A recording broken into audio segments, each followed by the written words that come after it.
She was the flyer. She's the one that they would, get and throw into the air. She was this cute, petite, tiny little girl with just a head full of long blonde hair. She wasn't afraid of heights. In fact, she wasn't really afraid of anything.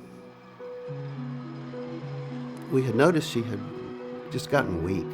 I said, "What's the matter with you?" I said, "You're a tumbler. You can tumble and do backflips." It progressed from that to she fainted a couple times. So I took her into the doctor the next day, and they immediately sent us to Texas Children's Hospital. She was just, from the moment I met her, she was about 11 years old, she just had a sort of magical presence about her, and nothing would keep that girl down. Victoria was diagnosed at the age of 11 and a half with acute lymphoblastic leukemia. In today's world, we cure, go away forever, about 80% of children. In 1965, we cured 5% of children, so the improvement is unbelievable. And Victoria actually had a particular subtype of ALL that the cure rate should have even been better than that. Victoria's treatment was to take 2.5 years, and at the end of 2.5 years of chemo, Victoria was to be finished with her treatment. Okay, thank you. Now I'm going to hand this over to Dr. Fritzback and see what she has to say. Well, what's your name again? My name is Bunny McBunkbunk. Well, Bunny McBunkbunk, today our breaking story is about a little dog named Arfie. First time I met Victoria, we were doing a radiothon at a radio station in Houston, Texas. She was very full of energy and was already considered a long-term survivor of leukemia. At the end of 2.5 years, when Victoria's treatment was over, they performed another spinal tap and a bone marrow test. Joellen called me and she had just the worst news ever, and that is that Victoria's cancer had returned. Victoria at that time decided she was going to fight and entered the hospital for what would turn out to be an extremely long stay. And he asked her at that time, he said, "Victoria, do you like to play video games?" She said, "I love to play video games." So I put the word out to a website that I worked with called Sarcastic Gamer, and the online community responded in droves. What I expected to be a couple of games that might come from here and there instead turned out to be things coming from all over the world. So much so that it became sort of overwhelming. Tori had to end up giving it away to other kids who were also stuck in the hospital.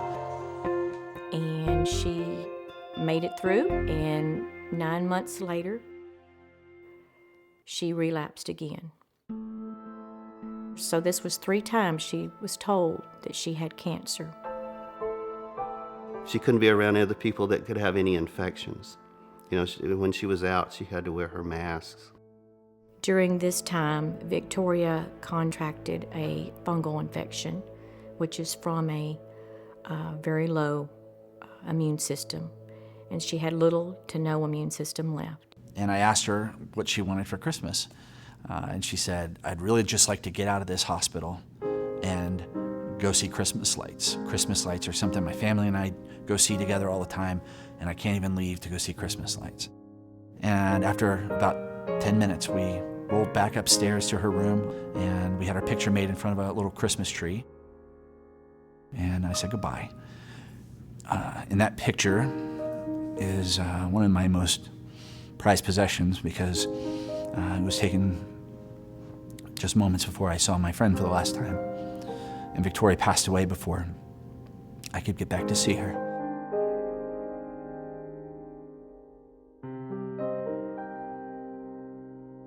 Victoria passed away on January 21st, 2008, after a 4-year battle with leukemia, failed bone marrow transplants, and fungal infections.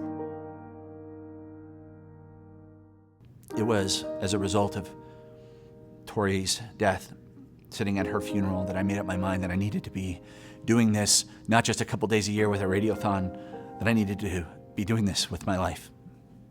Doc wanted to do something special for Victoria, in memory of Victoria. And he came up with a fundraiser called Extra Life. And this fundraiser would be for the gaming community. It just occurred to me that gamers should be able to do the things they love to help sick and injured kids as well. And so Extra Life was born. 1,200 gamers showed up on October 15th in 2008.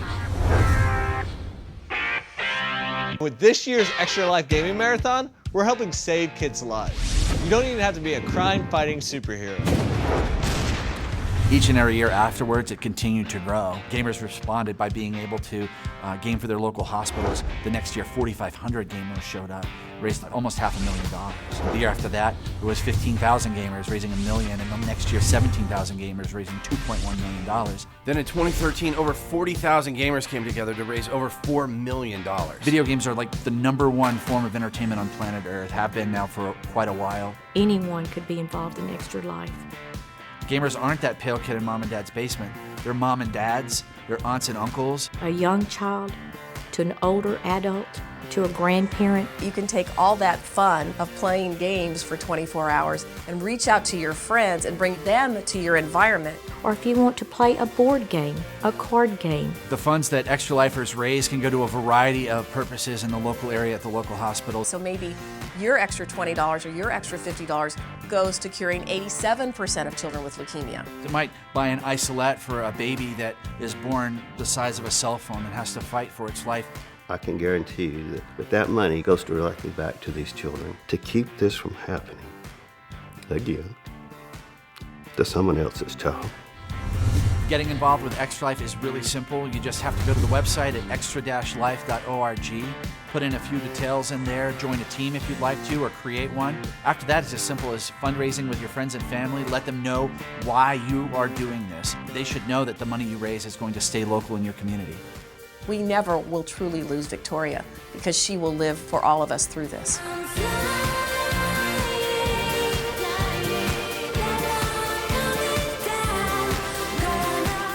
It started with a little girl in Orange, Texas.